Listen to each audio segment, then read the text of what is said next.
Start by setting our motivation. So just think about why you're here, your interest in this class, this material.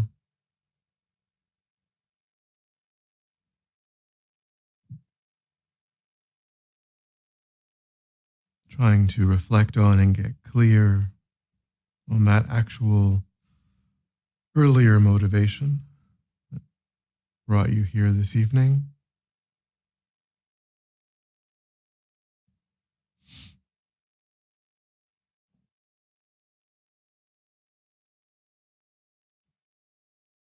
And see if now intentionally you can broaden or deepen that motivation.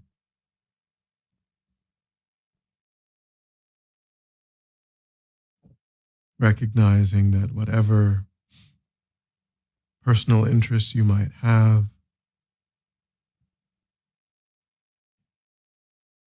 if you were to achieve that, that would also bring benefit to others. Whatever spaciousness, whatever peace of mind, whatever familiarity with constructive mental states we ourselves can develop, the benefit of that also inures to those around us.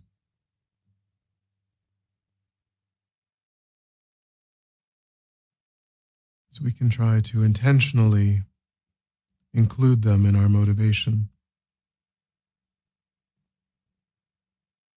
thinking that the purpose of our time isn't for oneself alone, but also for the benefit of others.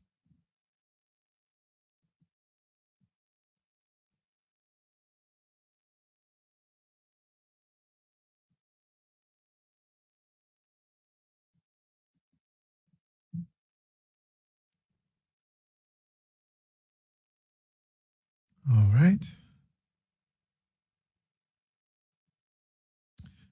So this is the last of our classes together in this particular iteration of Meditation 101. We offer this alternating with Buddhism in a nutshell every other month. So we'll be starting Buddhism in a nutshell here in a week. And then a month after that, this class will open again if you'd like to take it with a different person, different approach. So I know that some people have been to some of the classes and not to all of them. I don't know if people have caught up with the recordings at all. But what we were talking about last week, it was just Jai and myself last week, so we were kind of maybe in some ways we veered a bit from the material, talking about related things that were of interest. But we were talking, we got toward the end talking about obstacles to meditation. And we covered the first kind of the 5 historical obstacles: laziness, mental dullness, mental excitement, these sorts of things. And then we started to talk about the mental states. So the first 5 are, of course, everything, you could say everything is a mental state, but the first 5 are a bit more global in the sense that, if we don't overcome laziness, if we don't overcome mental excitement, mental dullness, they affect every meditation, or even just the ability to begin and maintain a meditation practice. Whereas the next grouping where we could say refers to negative mental states refers really to specific kinds of distractions that arise in meditation and what empowers those specific distractions. Because as I mentioned maybe last week, when we try to meditate and when we observe what kinds of distractions arise, we never really have the experience um, that really ordinary, mundane objects are what we're distracted by. No one tries to meditate and then gets absorbed in the coffee cup that is on the table next to them because it's such an ordinary, mundane. Now, perhaps if it, a coffee cup could serve as an object of attachment for someone, if it was given to you, if it had some specific meaning or significance, but then it's the energy of attachment that it's in play. But if it's just sort of, you know, a pencil, a tube of chapstick, these are things that aren't going to serve as a distraction in meditation for us. But the objects that are related to negative mental states tend to be the kind of objects that arise. And the first that we talked about last week was the energy of attachment and the objects that attachment gravitates toward. And we said that attachment is a mind that perceives some phenomena and then views that phenomena to be pleasant and then feels as though because we like things that are pleasant, that we need to be in contact with a pleasant object in order to have peace of mind, to have contentment, enjoyment, and that if one is separated from objects of attachment, then one will suffer inevitably.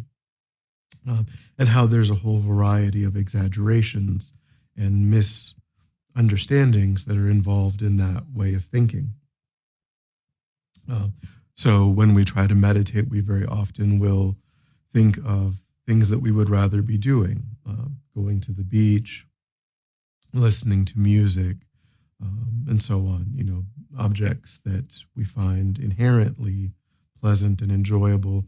And because it takes time, I think it takes time for us to see meditation as something that we find pleasant. And of course, that isn't to say that we should relate to meditation to the pleasantness of meditation through the lens of attachment, meaning like, I couldn't meditate today because I was kind of just going here and there and therefore, getting worked up. And so, we still have to try to be realistic and reasonable about that. But I think it helps. I think that it's beneficial after a while of being able to have a consistent practice of seeing that it is something that we actually enjoy doing, which relates to keeping the sessions quite short, not trying to overload ourselves with doing too much and getting burned out, and then having aversion to our practice.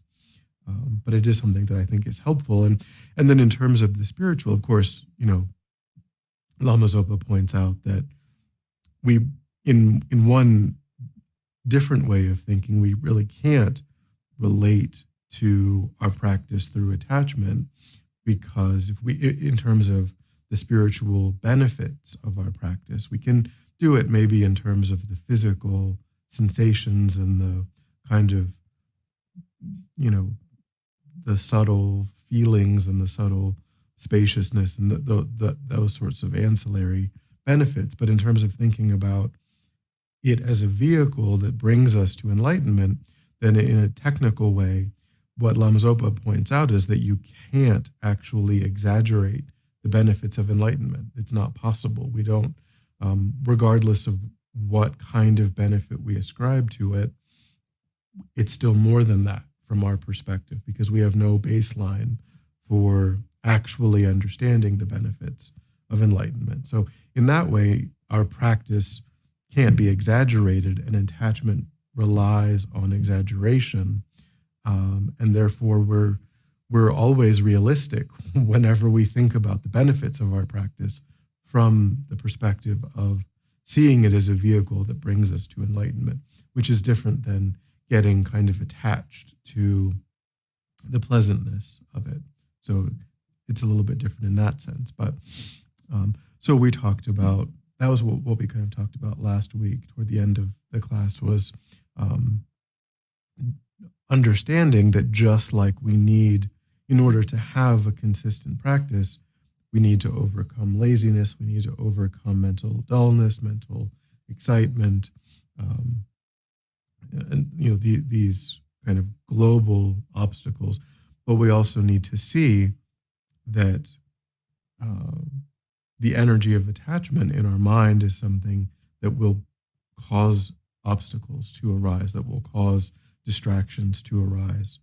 And so we can use that to give us the fuel, the interest in trying to really apply the antidotes to attachment, which is to look at objects of attachment more more globally, because attachment, as I said, it's an exaggerated mind, and so it doesn't observe the aspects of an object that are less pleasant or less enjoyable.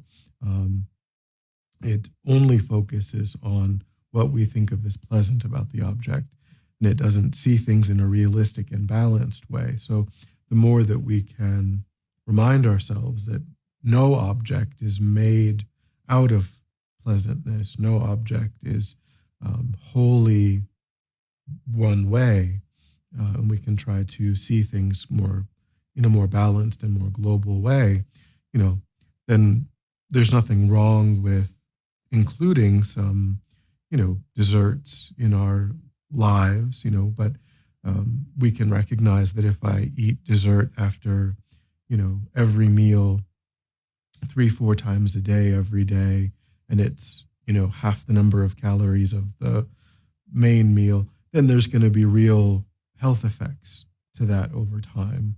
And so, when it touches the tongue, that first instant of that pleasantness, if that's all that we think about and that's all that we focus on, then that can lead us into a pattern of unhealthy behavior over time. Whereas if we recognize that, sure, this is something that I can do once a day, once every other day, without any real health effects, and we turn it into an offering. There's other things that we can do. Then that's a much more reasonable and balanced approach, rather than just thinking that because there's this initial momentary pleasantness, then I need to just constantly repeat that experience, and that repeating that fleeting experience is kind of should be or ought to be one of the things that drive my decisions and my engagement with my life, because also we recognize that external objects of attachment, are not only are they fleeting when we possess them, but our ability to possess them is not fully within our control. We may want a particular thing, and external conditions may prevent us from getting it. And then if we put an undue influence on that, then we will experience a painful a painful experience in that moment, because external circumstances are preventing us from an object of attachment, which external circumstances do all the time. So we can also recognize that in order to just be more internally content, not only, is this going to consistently throw up roadblocks to my practice, my actual formal practice, but then also in daily life, that energy, that habituation will prevent me from developing the causes and the conditions of a more stable internal kind of contentment that is independent of contacting objects of attachment. And if we just sort of follow that energy and never do anything to reduce that energy or that habit, then that kind of treadmill is the only one that we will ever stay on. So we can try to look at the disadvantages, not only in our formal practice, but also just in daily life, and the advantages in our formal practice and in our daily life of really applying those antidotes and recognizing that, yes, there are some pleasant aspects to this object, but then there are also some disadvantages. And so my relationship to it ought to be more balanced, ought to be more realistic, rather than um, seeing it in a distorted way and then relating to it in a distorted way. Any thoughts or questions so far?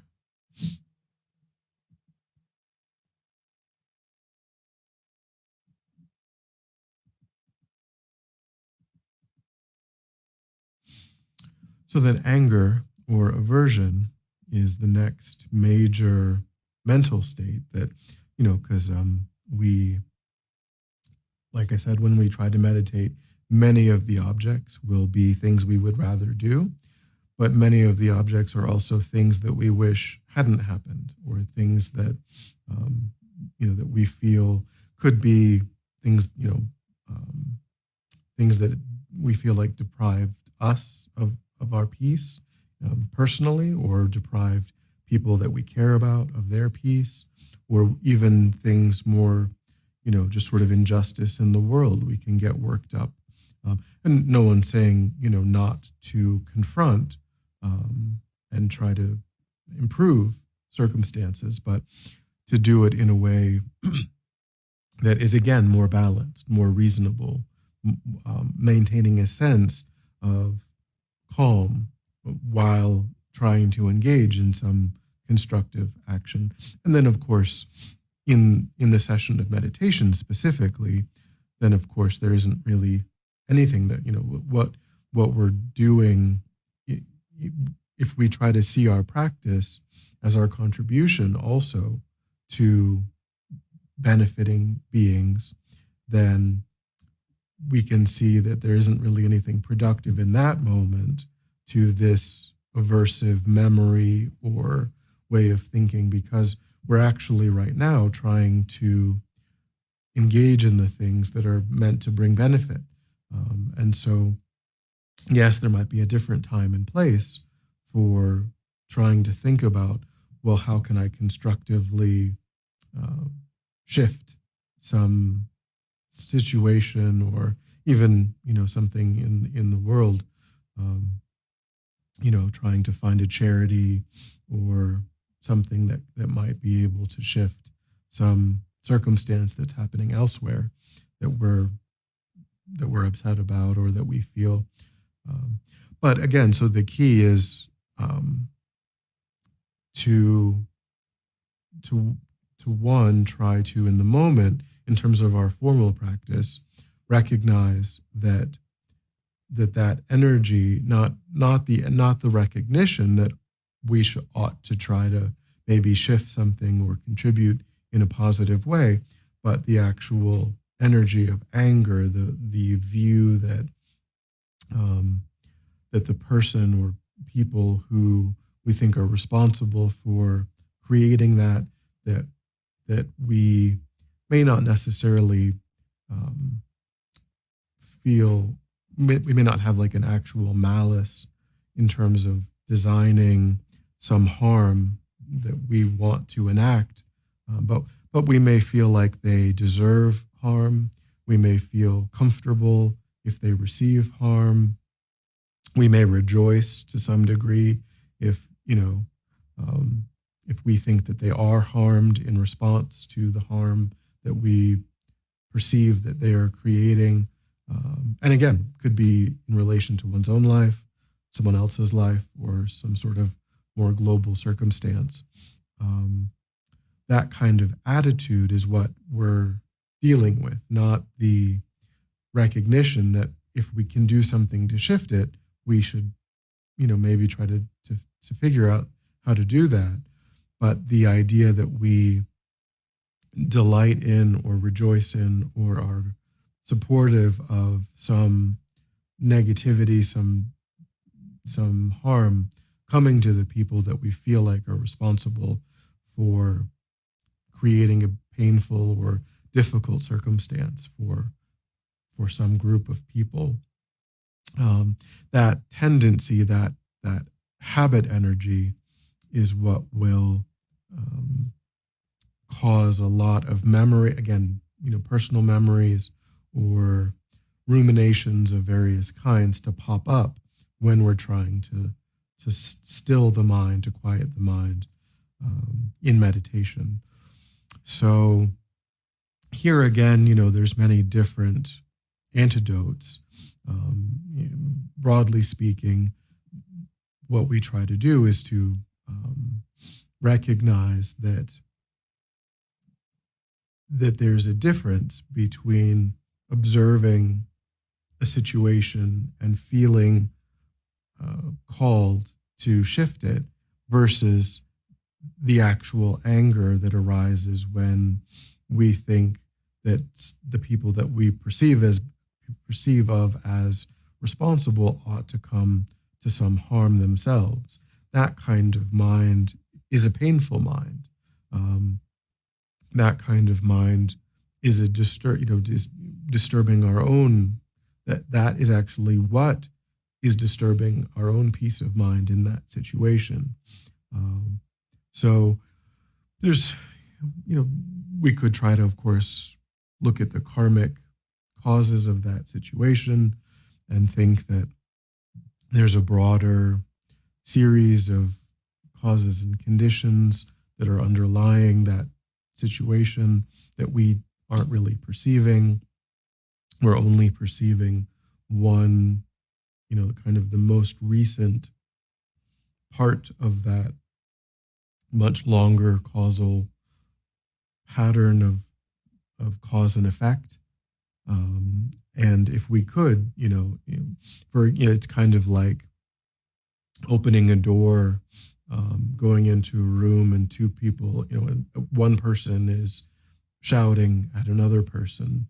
And in that first moment, we might feel quite hostile to the person shouting, but we have no context for what it could be. That it's very, could be that some really truly offensive thing had just been said, and many people in that scenario would have trouble maintaining, their peace of mind, their,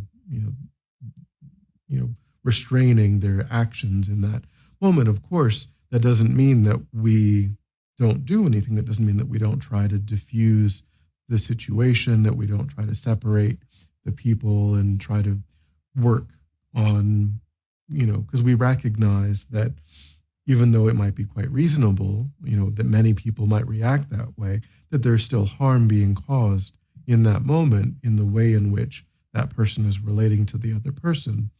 But it's also true that we don't fully understand, and we're putting all of that blame. That's the sort of initial instinctual reaction, is to just think that only that one person is causing harm.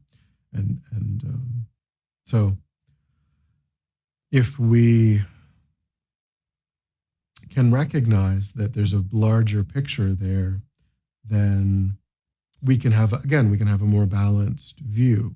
We can recognize, well, yes, the way that this person is relating in this moment is causing harm, and therefore some action is called for, but at the same time, they're not solely responsible for that. There's this larger dynamic, and that can help us to relate to that person from more so seeing them as an object of compassion, recognizing that they were powerless in that moment to respond more appropriately.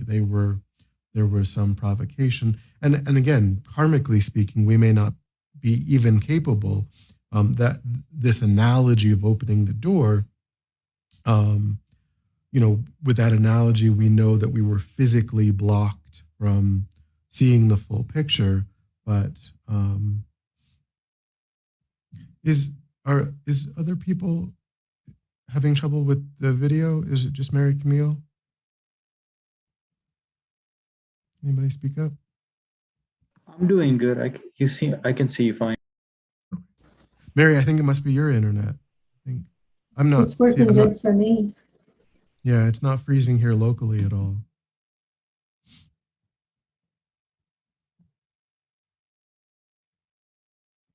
I think maybe she's. I don't know. Okay, yeah. So what I mean is, so the analogy breaks down a bit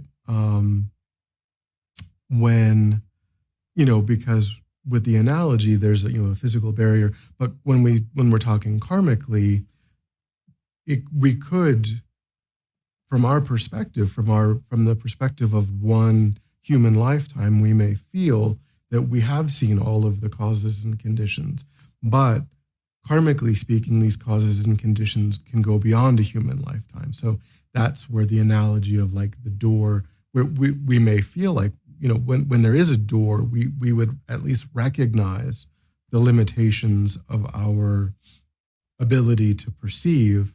But from the Buddhist perspective, that limitation can be the fact that these causes were from a past lifetime.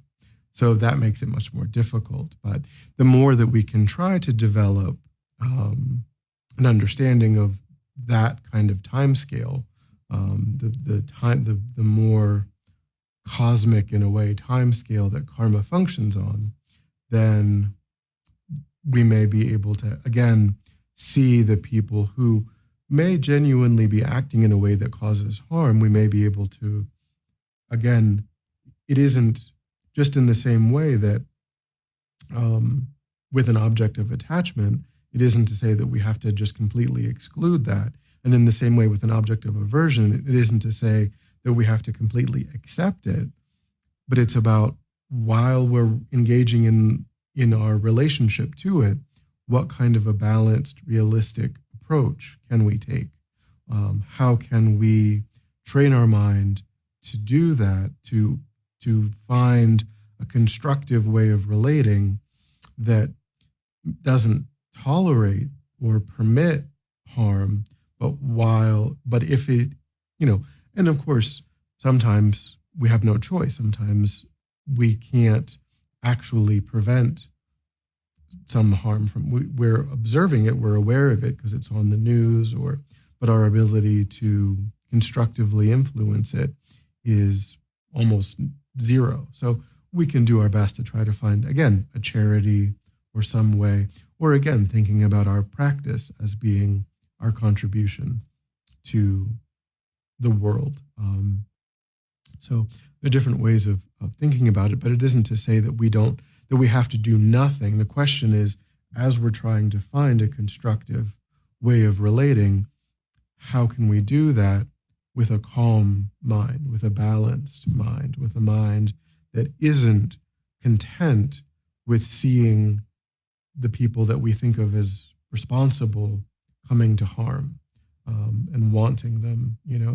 We should want, like, I think it can be difficult, for example, with the war in Ukraine, if people are seeing that, we may not have much sympathy for hearing if a Russian plane is shot down or a Russian tank is blown up, but someone lost their life in that incident, and even if that person is the person invading, in terms of our own spiritual growth and development, what we should hope for, what we should try to wish for, is a peaceful end to the conflict, not an end to the conflict that is the result of military, that so many people were killed that side gave up. Regardless of which side it is, that shouldn't be, from the perspective of what benefits our own spiritual growth and development. It's not helpful. It's harmful to oneself to kind of think, oh, well, I hope that Ukraine is able to unleash so much violence and kill so many people that is what brings an end to the conflict. That's just harmful for one's own spiritual growth. So it isn't to say that we shouldn't wish for an end to the conflict, but we should try to find a peaceful, diplomatic resolution to the conflict. And even if that isn't possible, because we don't live in Disney World, so even if that isn't what actually can happen, we still shouldn't. We should try to watch the mind and think about, how am I relating to hearing about the any deaths or any acts of violence, and not feeling a sense of rejoicing, even if we think that this is the aggressor and this is the victim. And yeah.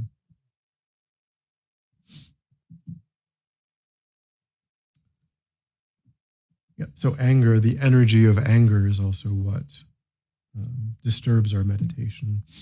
And then there's deluded pride, is the third, which pride is, they call it deluded pride because there's nothing wrong with recognizing one's own good qualities and rejoicing in one's own good qualities. But deluded pride is a comparison between oneself and someone else. So, a healthy kind of pride is feeling a sense of contentment with one's accomplishments or abilities, and having a healthy sense of personal, feeling that it's good that one was able to do something useful. But if one thinks, well, because I can do something helpful or because I have a particular skill, then I'm actually better than other people, that's deluded pride. And deluded pride can affect our practice in terms of preventing us from recognizing that there are many things that we don't yet know. It can kind of keep us constrained in a sense of superiority, and it can close us off to being willing to listen to the teachings and explore things that we don't fully understand. And then it can also co-opt things like love and compassion, where instead of empathizing with others, we think, well, I'm really glad that's not me, and of course, we can recognize that because it's not me, I have certain abilities and certain responsibilities to use the life that I have constructively. But we also recognize that it has been me many times in past lives, and that it could be me again in future lives. It's just not me right now. And because of that, I have to actually use that opportunity, which can be incredibly brief, to make progress, and not waste that opportunity. But this idea of deluded pride can also turn, wishing for others to be happy and wishing for them to be free of suffering into kind of pity, and not genuine empathy.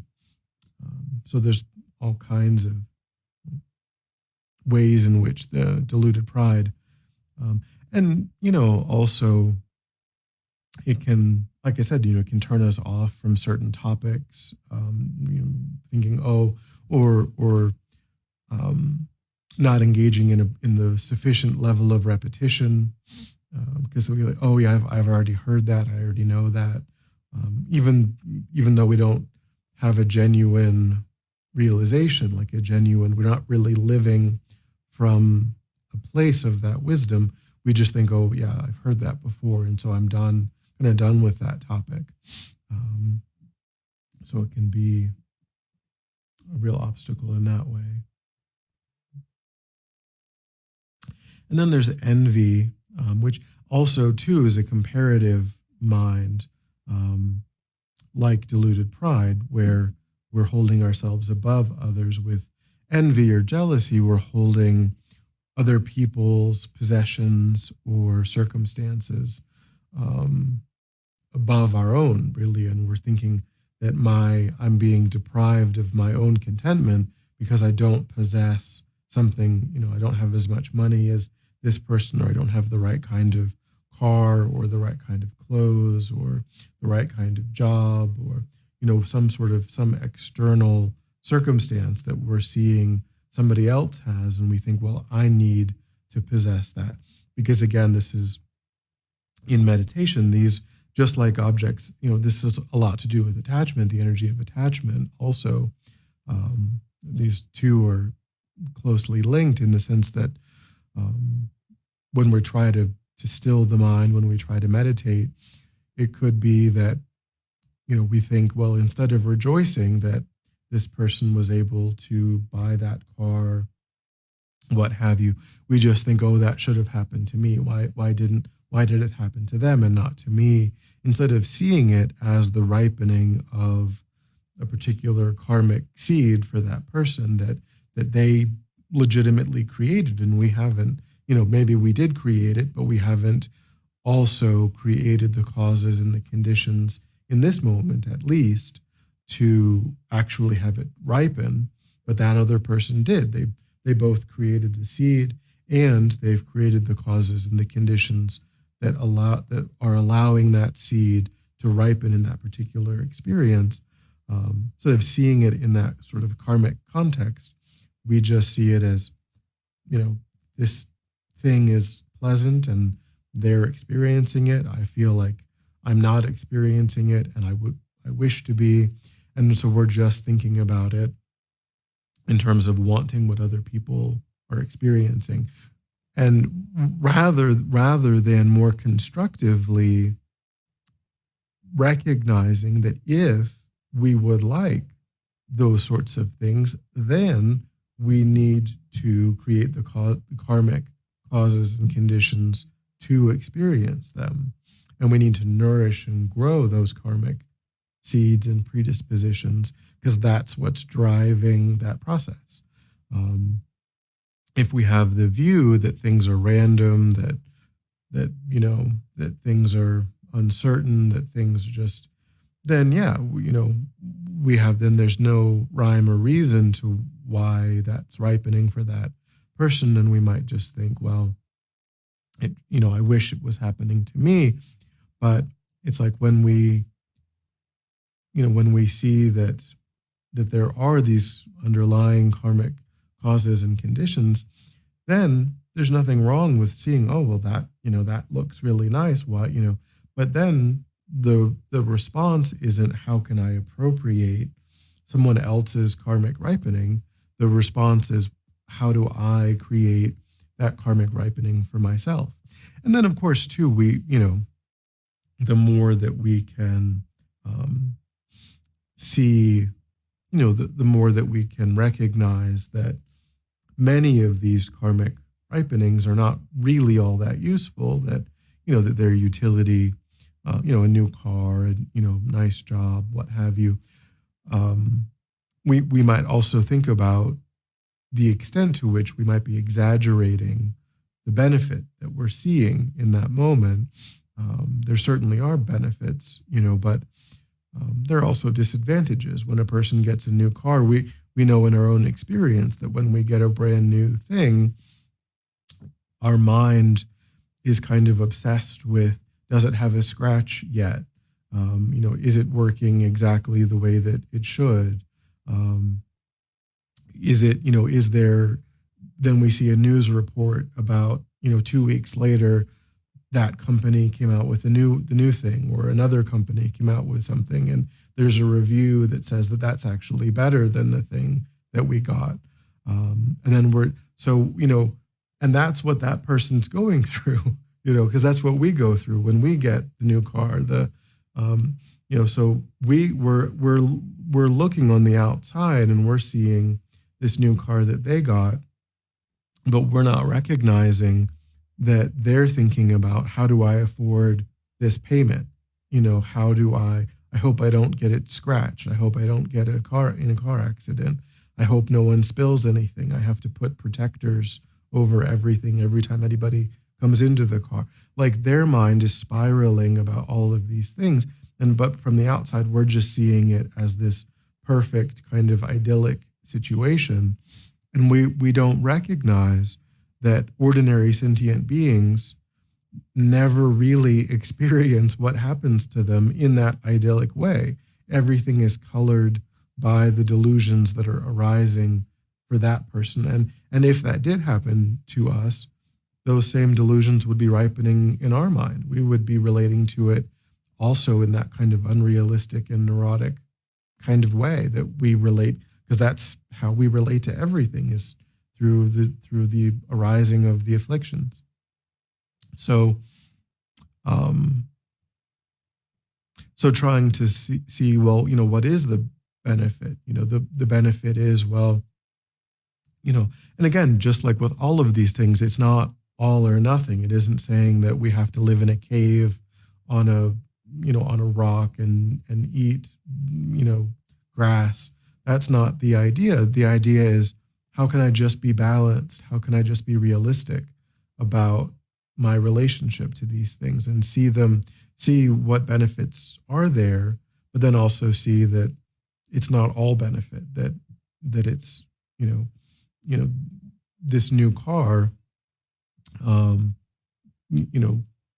it helps me get to work. It helps me go to teachings. It helps me do that. But, it's going to break down inevitably. It's going to get scratched inevitably. It's going to get dings in it. It's going to cease to function at some point. I'm going to have it for some time. And then, I may have it for a day. I may have it for 20 years, but I'm not going to have it forever. I'm going to die also. And at the moment of my death, everything that I think of as mine belongs to someone else. So it never really was mine. So if we can, Lama Zopa and the other teachers, they say we should try to think about the things that we use not as our possessions, but as things that belong to all sentient beings that we're using to be of benefit to sentient beings. So the car that we have, we don't think of it as, this is my car.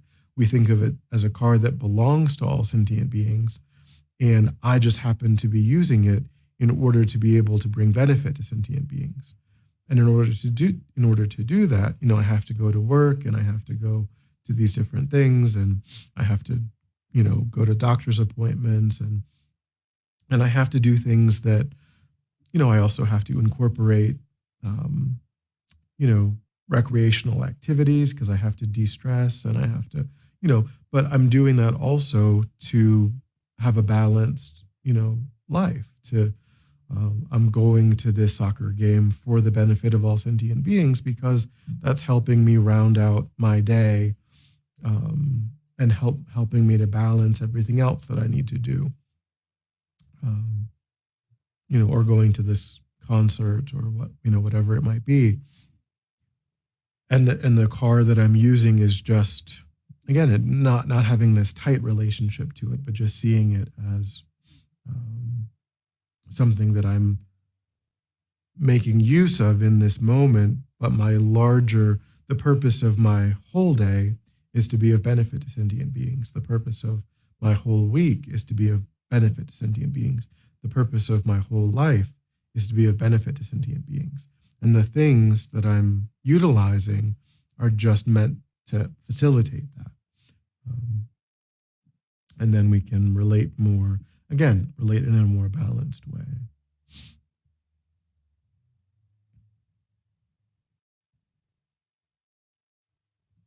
Any thoughts or questions?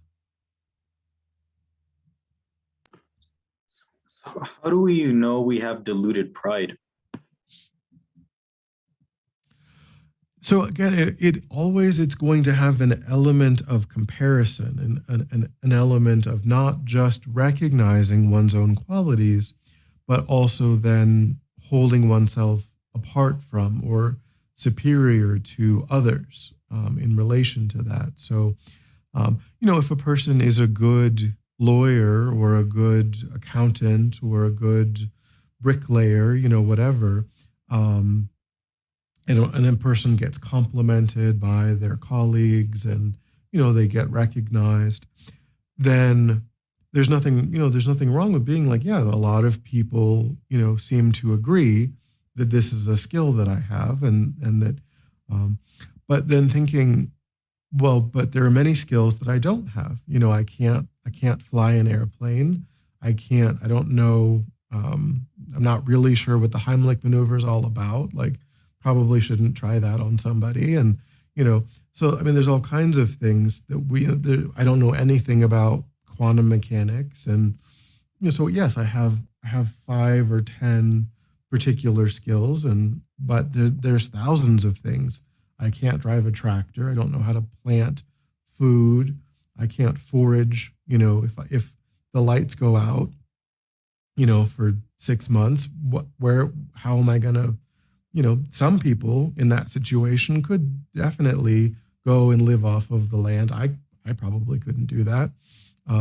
So my accountant skills in that scenario are useless. Nobody needs an accountant when what people need is to be able to live off of the land, to be able to farm and grow, crops and things. So in a particular context, in one very specific context, maybe there are certain things that I can do that people find useful. In thousands and thousands of other different contexts that maybe I don't often experience, but nonetheless, many people are constantly experiencing, I'm pretty useless. I have no real ability to contribute in those ways. So we can certainly, and then we try to think that those skills and those abilities, am I using them? How am I using them? If I am good at this, am I using when I'm engaging in it? Am I really thinking about that? In this particular context, yes, I am relating to someone who needs this particular skill. This person is coming to me because they need a house built, because they need their taxes done, because they have a heart problem, and I'm a heart doctor.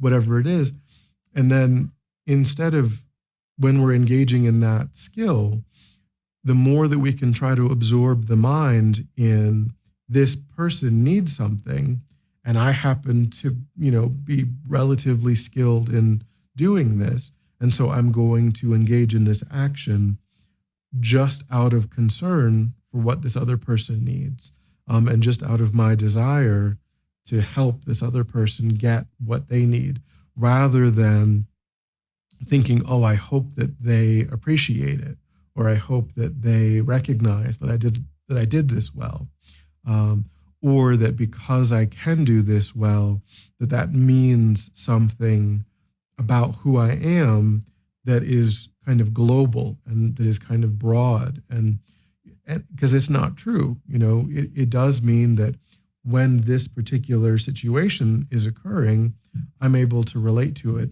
in a way that can bring most of the time, a good outcome. But in a different scenario, if I'm put in a different context, the skills and the abilities that I have may be of no real benefit. So there's nothing global about the 10 or 15 things that we're good at. We just tend to exclude those other things, and we tend to focus on, we tend to orient our lives around those things. And I'm not good at math. And so I just tell people, hey, I'm not good at math. Don't ask me to do anything related. And people don't. And then I'm like, it's fine. And so I'm able to kind of live, I'm kind of able to just sort of not deal with the fact that I don't have that particular skill. And that's what we tend to do. We tend to just avoid the things that we don't like doing, or that we find difficult, or that, and sometimes in our jobs or things, there might be one aspect that is legitimately part of our job that we don't enjoy doing it, but we kind of have to, and we just sort of try to get better at it, and that's true. But in our spare time, we're not finding clubs about that. We're not like going to, we're not hanging around people who are doing that in our off time, generally, we really try to orient ourselves around what we're naturally good at.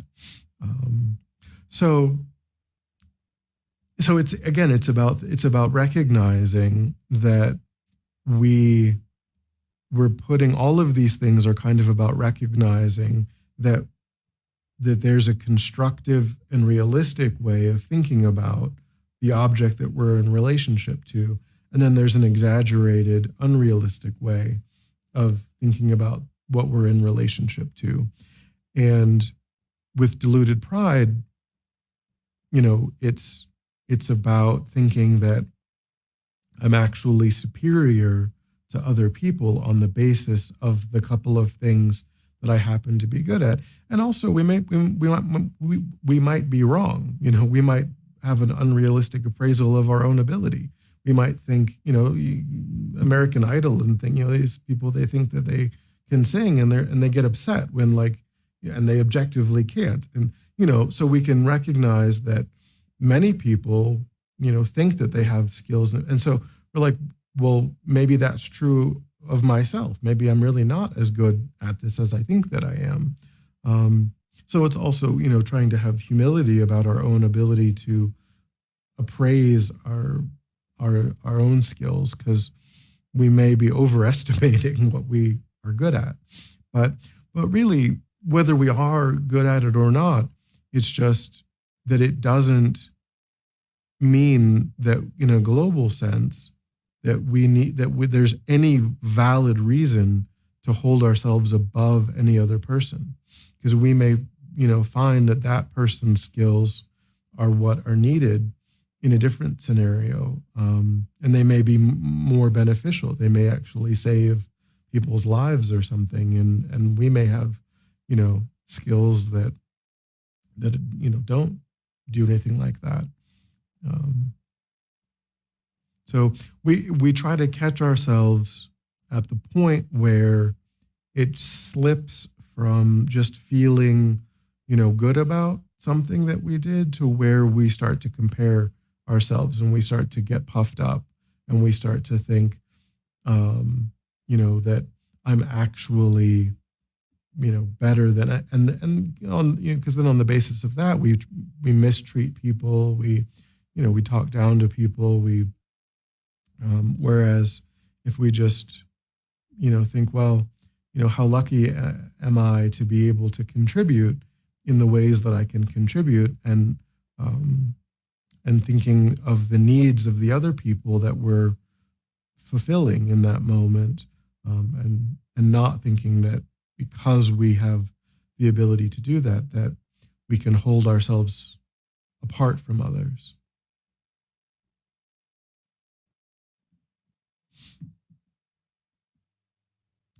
Any other thoughts or questions? Aaron's question in your answer to it reminded me of a very specific example. The great astrophysicist and astronomer Carl Sagan, who wrote Cosmos and produced a TV series on it. He had all of this knowledge about the Earth, the history of science, the stars and everything. And he shared it with the layperson.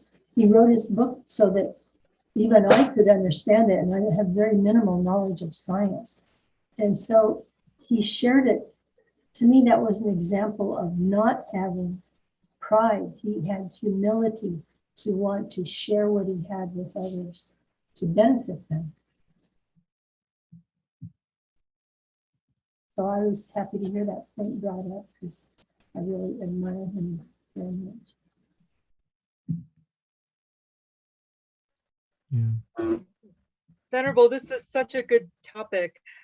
So in the deluded pride, where you said you can have that puffed up, can it also be the opposite, where instead of feeling puffed up, you get like the disease of comparison, where you feel less than?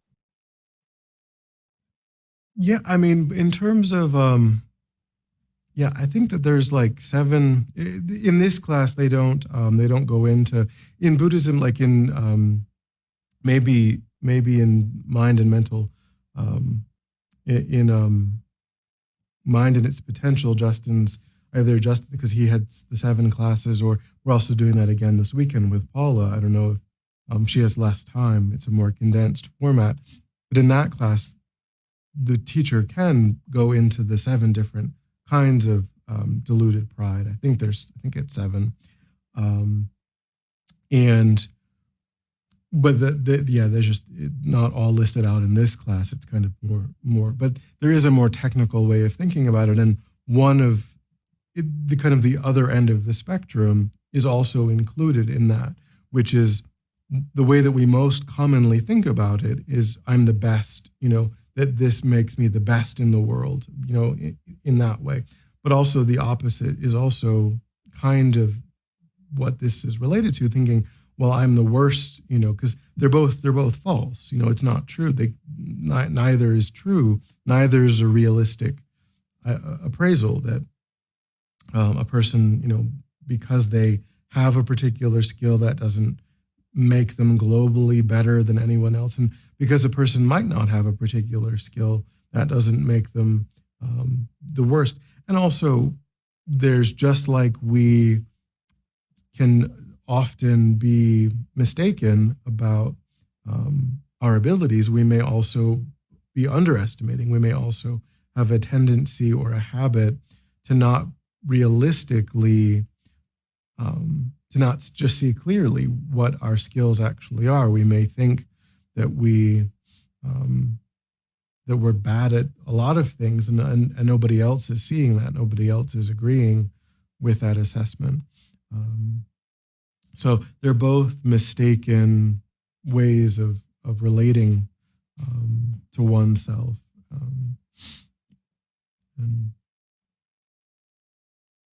And because they're both extremely self-referential. They're both putting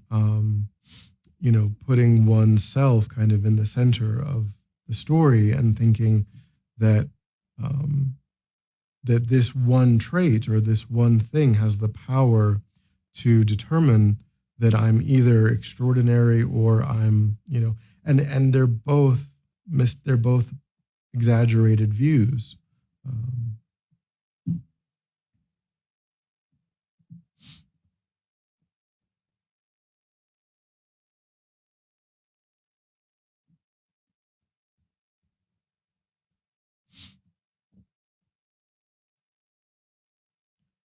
Any other thoughts, questions?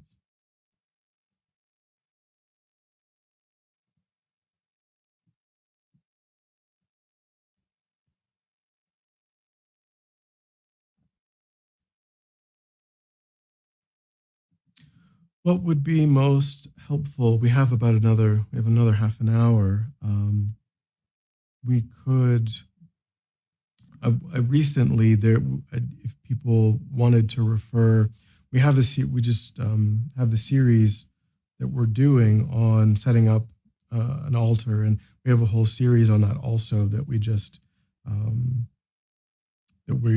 concluded on the 18th.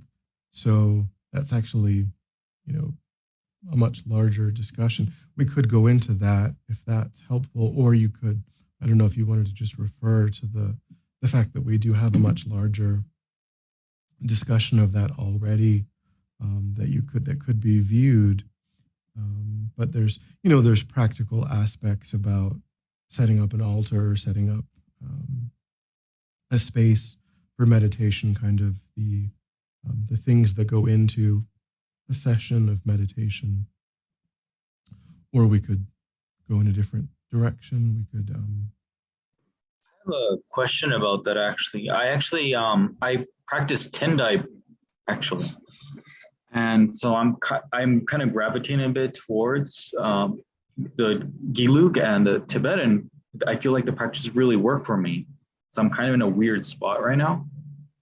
And I was curious of how do I go about like with an altar or meditating? Like, is it okay to mix, or what do you suggest?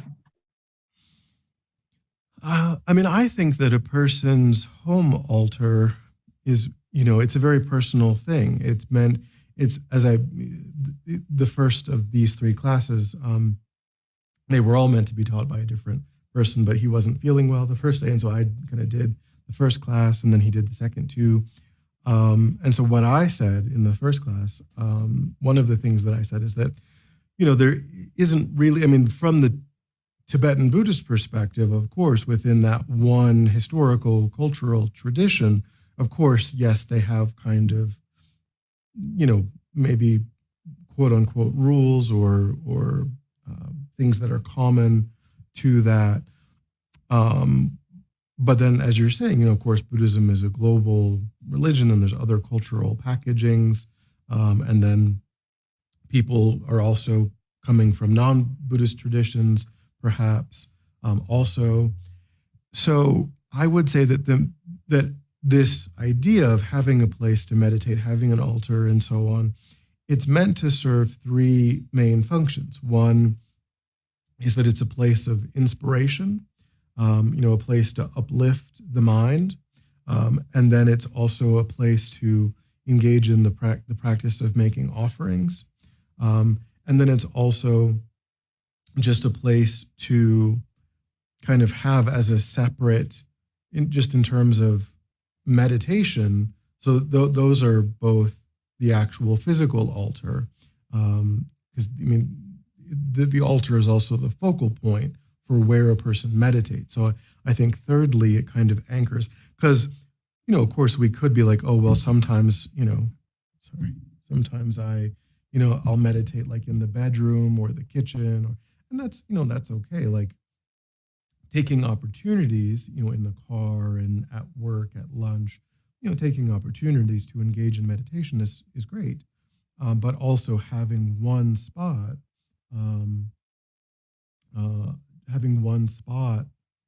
where you can have a focal point for the majority of your meditation is, I think, really useful. So so this idea of having a space is kind of, you're setting it up to be beautiful, to be, a sacred space where you go, and that, because that also creates a deeper habit in your own mind. It also helps you to shift, because if you do it, just like randomly, sometimes in this room, sometimes in that room, sometimes here, and then there's never any, maybe ritual behind it or consistency, because the idea of that consistency and that ritual is that it kind of just creates a pattern, a habit in the mind, where you may find it easier and easier to shift. So I would say I really wouldn't worry about, like, which cultural tradition is this particular image from? Is there more than one cultural tradition represented here? I don't think that is anything to worry about, or to, I think that it's your space. It's in your house. It's for your mind, and whatever moves your mind in a positive direction is great. And even if there's a variety of different cultural traditions represented, it doesn't matter. Even if they're non-Buddhist, a person might really gravitate toward an image of Saint Francis, or an image of Mary, or whatever. And if that's what moves their mind, then that's wonderful. If they see that as the embodiment of what they want to do, how they want to grow, then that's the image that's the point of those images. That's why we use images of enlightened beings. Buddhism might say, well, but we also can't say that they weren't enlightened beings. We don't know. Maybe they didn't show the aspect of performing the deeds of a Buddha in the world, but we can't say that, that they weren't enlightened. We don't know. So if they move your mind, then that's fantastic, and you should, I have the very first statue that I ever got was a Japanese, and I didn't even know that at the time. I didn't know it. I was like, oh, that's really, I just really liked it. I saw it, and I was, And I still have it. It's still in my space. I also have a Tibetan um, statue, but I have a Japanese statue as well, because that was the first that 20 years ago, that was the image that I had, and I really like it. It's a very peaceful image for my mind. Um,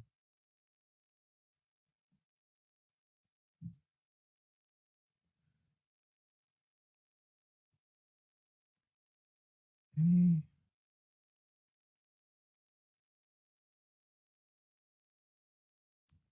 other thoughts or questions?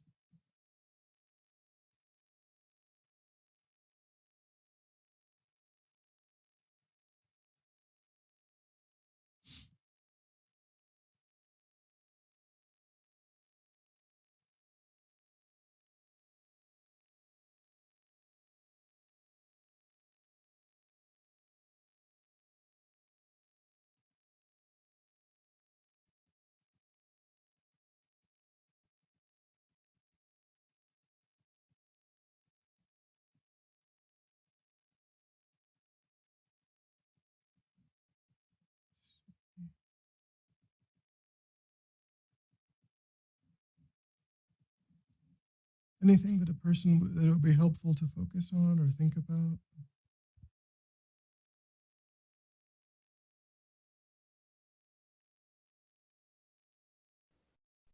Venerable, you mentioned the five energies. So we covered attachment, aversion, deluded pride, and envy. What was the fifth one? Did I miss it?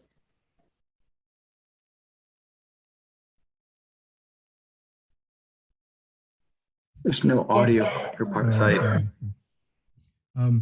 Yes, so ignorance was the last, Ignorance. which is, I wasn't sure if we had time to really go into that, so I wasn't sure, but you were keeping track. So so ignorance, fundamental ignorance is what empowers all of the afflicted states. And because we've said, what all of the afflicted states have in common is that they relate in an exaggerated way with their object, that they're not seeing their object clearly. And that is due to the functioning of what's called fundamental ignorance. So in a way, we can talk about ignorance.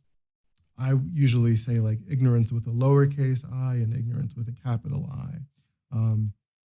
Ignorance with a lowercase I is just not knowing something, is just being, not having knowledge. So, for example, Buddhism would say that one of the things that we're not very good at is recognizing that that we're changing, that we and all phenomena change moment by moment by moment, that every phenomena is undergoing a process of momentary change, that nothing is the same in any two moments of its continua. We can puzzle that out, we can reason that out, but we're not good at just sort of spontaneously or naturally or deeply relating to things through that truth, through that wisdom.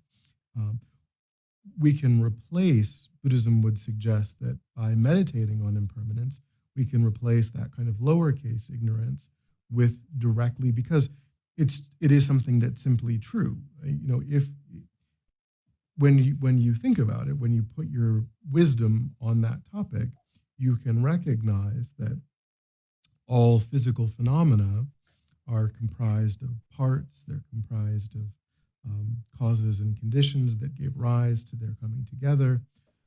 And so all scientists would agree that on a subatomic level, there are electrons that are, decaying and separating, and molecules are breaking their bonds. And so over a long, some observable time scale, that we can start to see that things start to discolor, things start to not function as well, and so on. And these observable changes can only exist because in each moment of the continua of that thing, there are changes that are not perceptible to humans that are nonetheless happening. We don't suddenly wake up and be 90 years old. From the moment that we came together in the womb, we began a process of momentary change that on our 90th birthday has culminated in then being 90 years old. But it didn't just happen. And when we turn the computer on that we've had for 10 years or 6 years, and it doesn't turn on that day, it isn't that day that something happened. The day that computer was put together and turned on for the first time, it began a process of not, moving toward not turning on. Or when we go to turn the key in the car and the car doesn't start, we don't think, well, in our mind, we do think, well, yesterday, we have that momentary shock. We're like, but yesterday I turned the key and I went to work, like it turned on. It was working yesterday. And we called the repair shop and we're like, I don't understand. Yesterday it was working fine and today it's not. And we're also shocked when we see the gray hair, when we see the wrinkle, we also react in that same way. We fight against these observable iterations of impermanence because we're not naturally very good at understanding that.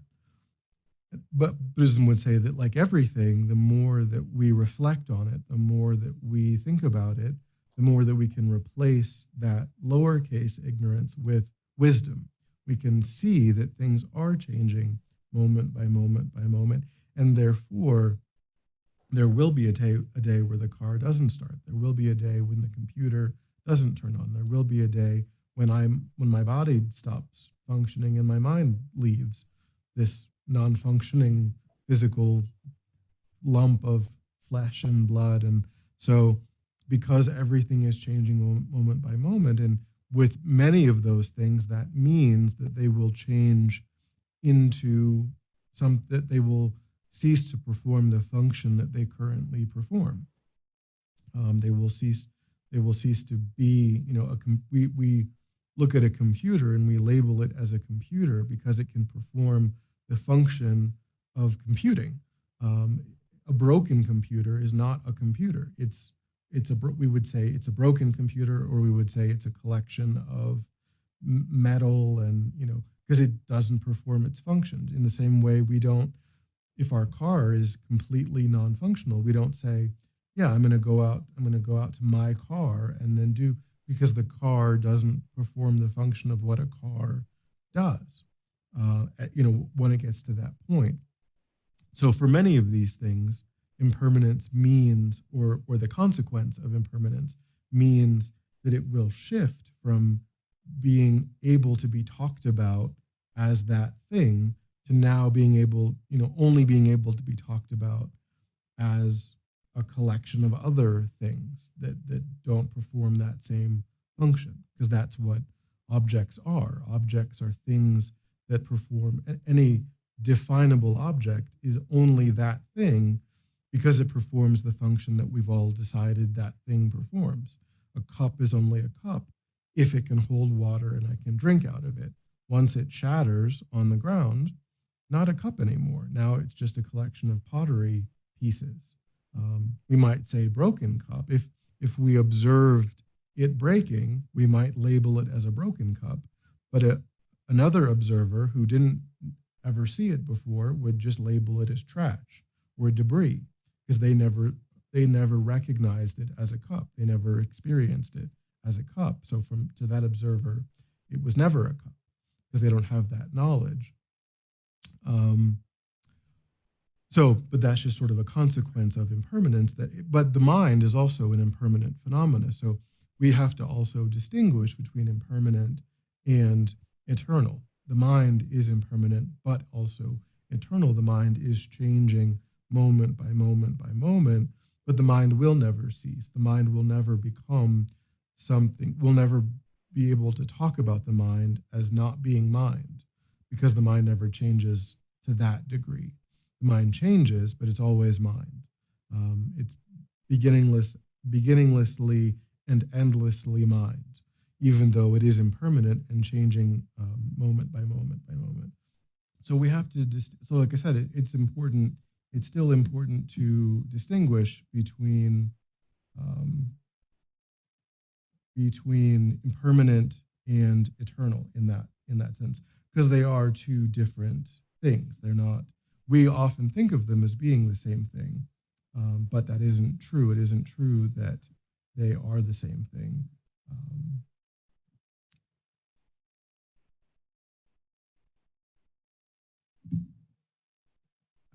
So in that way, we can, by meditating on impermanence, we can eliminate that mistaken conception that related to things as though they were permanent, and we can recognize that they are impermanent. But fundamental ignorance is broader than that, is more global than that, and it's a very, again, it can be a very long conversation, but what it refers to is the fact, in the most basic way of thinking about it, the reason that we relate to objects in a distorted way is because we are mistaken about the nature of cognition. We are mistaken about the nature of perception.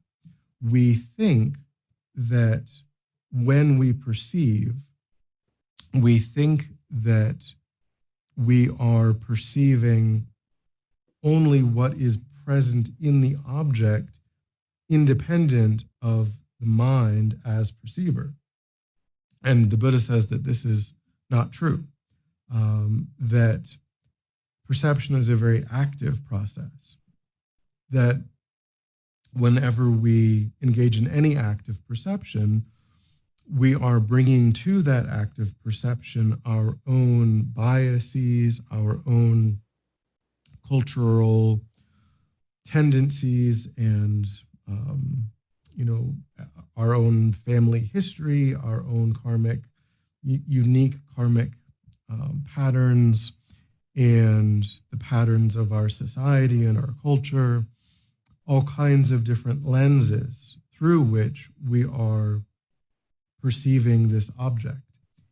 And so when we relate to an object as, from our side, pleasant or unpleasant, we think that that pleasantness or unpleasantness is there in the object from the side of the object.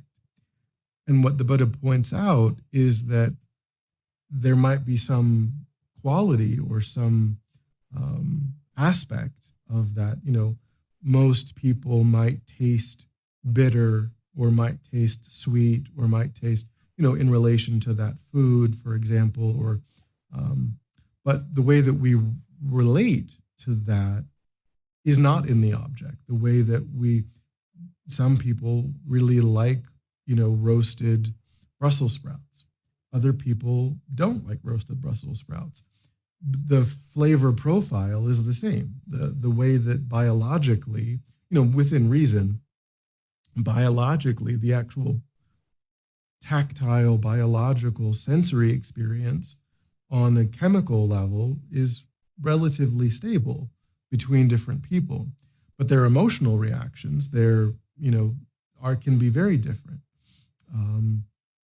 And so, but both of those people, the person who really likes it, the person who really doesn't like it, they both think that they're kind of just noticing what's true about the object that they're relating to, so on a subconscious or unconscious level.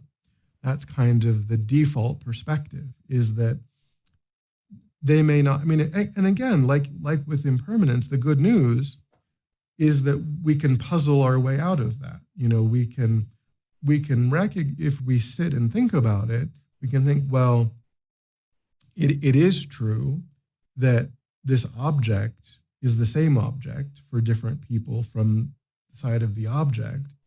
And it is true that people's reactions are different. And that means logically that it isn't, whatever is different about the people and not about the object. And so the good news is that just like with our mistaken view of, or the trouble that we have in terms of relating to things that are impermanent as though they were impermanent, the good news is that we can also use meditation to puzzle our way out of this mistake of thinking that my act of perception is passive rather than active. Because it's not passive. We are, when we think about it, when we stop and don't just emotionally react, when we actually try to, think about it clearly, rationally, we can recognize that it must be coming from my own mind, my positive reaction, my negative reaction. It must be something that I'm actively bringing to this situation and not actually being broadcast from the side of the object. That must be a mistake, because if I was right about it being like that, then that would mean that any sentient being would have to relate to it in exactly the same way, because it's the object that's telling the sentient being how to relate to the object. And so all sentient beings would be required to relate in the same way. And yet they don't, which implies clearly that all sentient beings are bringing subjectivity to that act of perception. But just like with impermanence, we're not good at understanding that. And there's a much larger, you can go into much more detail on this, but essentially, what we're trying to recognize is that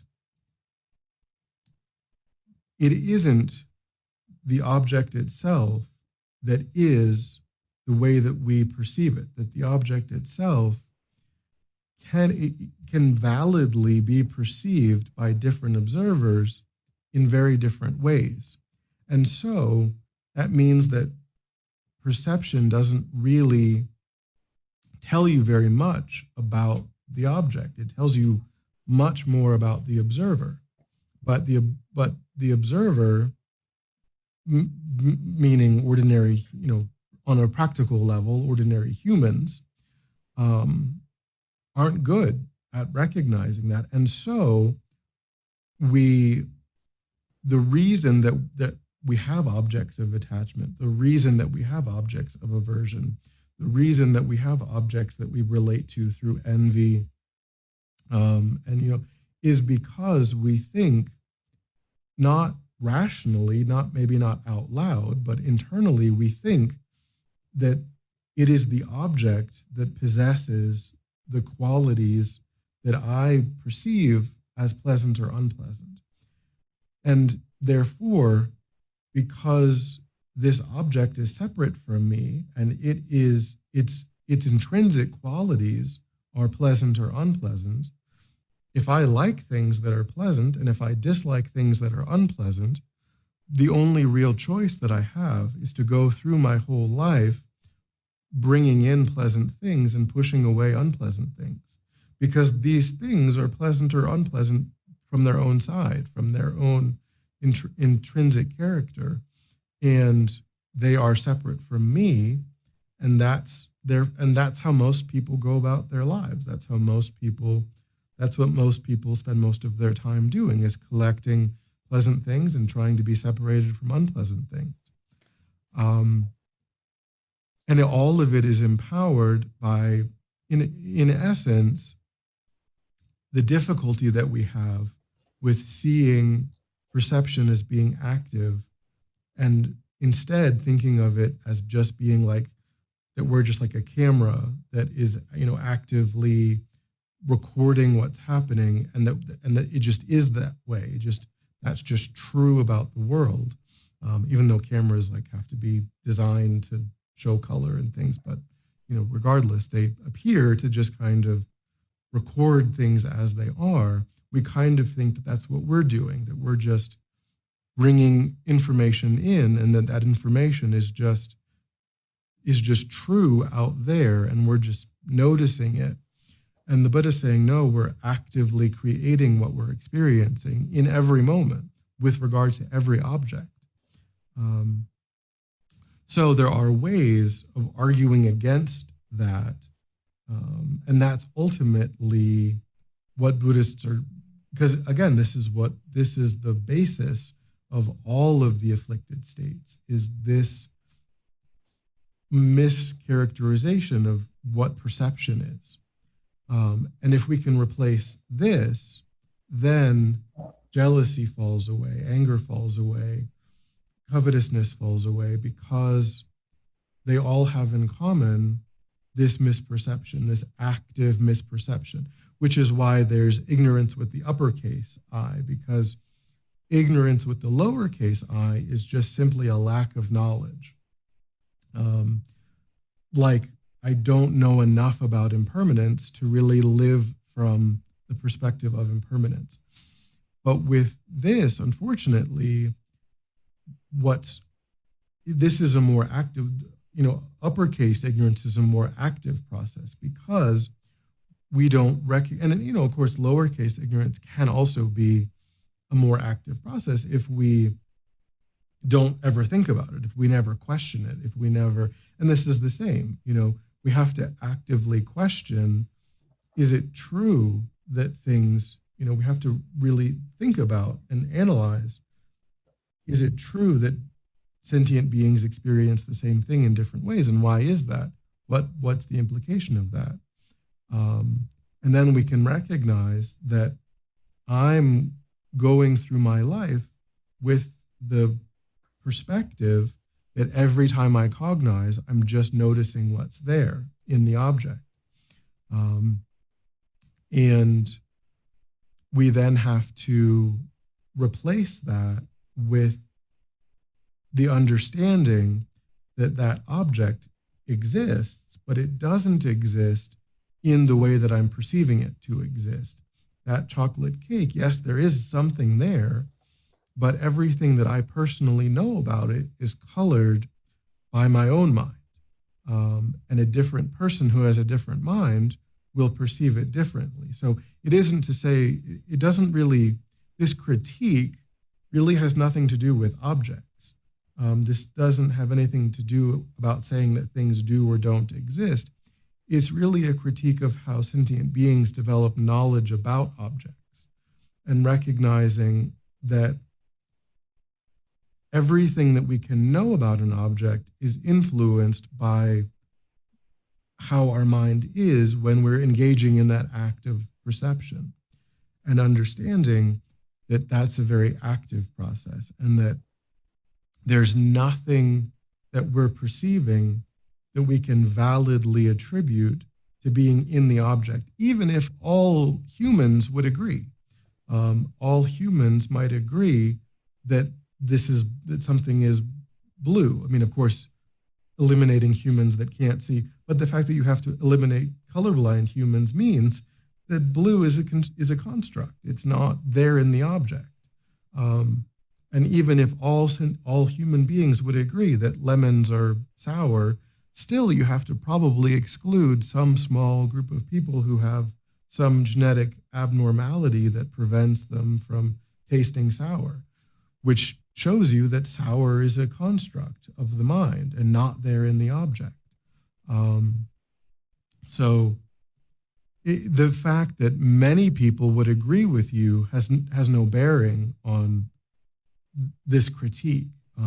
Because even if there was something, I don't know if you could come up with something that literally every single human would agree with, but let's assume that you could, then Buddhism would say, well, but what about a non-human sentient being? They perceive it differently.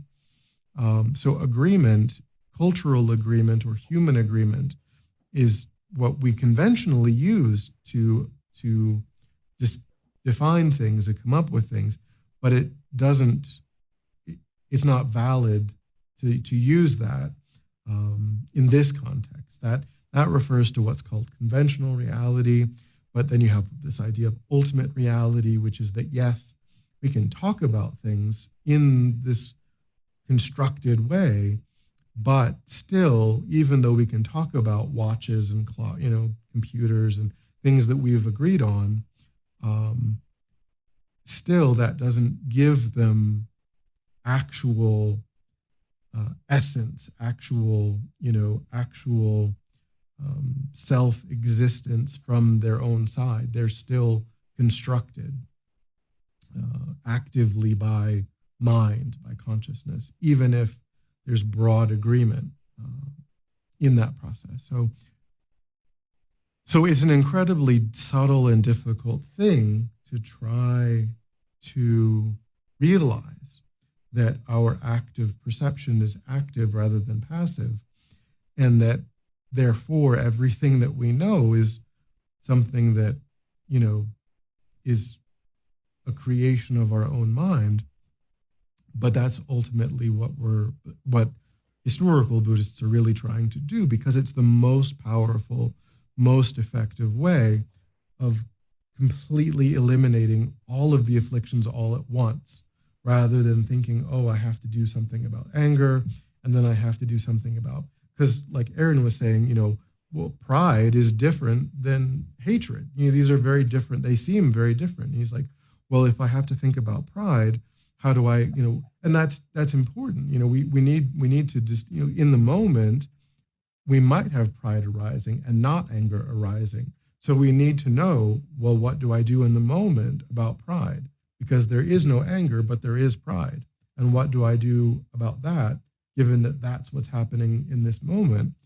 But if there's just one thing that completely undercuts everything, then that's what we should do. If we can just do one thing that completely undercuts everything, which is what overcoming fundamental ignorance will do. That will undercut all of the afflictions, because it's what empowers all of the afflictions. I guess other people are saying that there must be some internet issue. I'm not perceiving it. My video is smooth here, but there must be some internet problem. I'm sorry about that. But we are also just out of time. Are there any final questions? Thoughts, questions? How to See Yourself as You Really Are is a good place to, if you want to read a book on that topic, that's a good place to start. By His Holiness the Dalai Lama, How to See Yourself as You Really Are.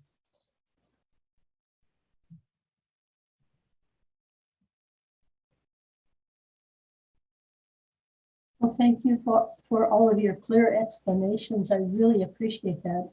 The organization of ideas, it makes it very clear to me.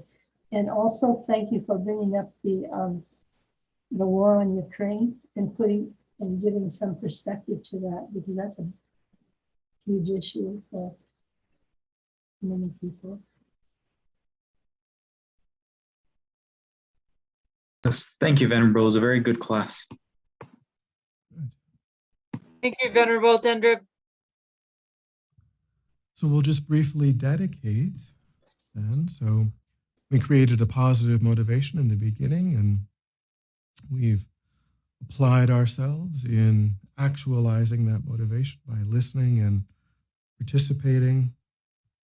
So we think that process has created positive energy, and we just offer that positive energy. We can think, may it pacify all conflict in the world, like the conflict in Ukraine. May it pacify disease in the world, like the pandemic.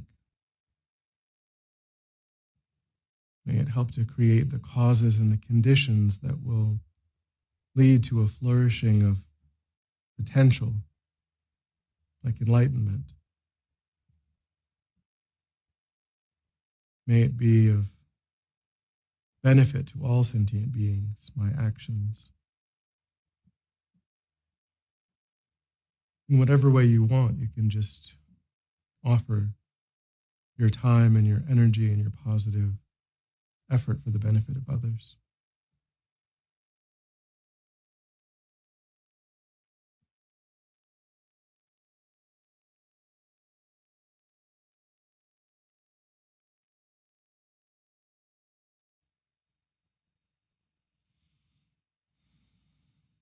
All right. Well, thanks for coming. I had fun.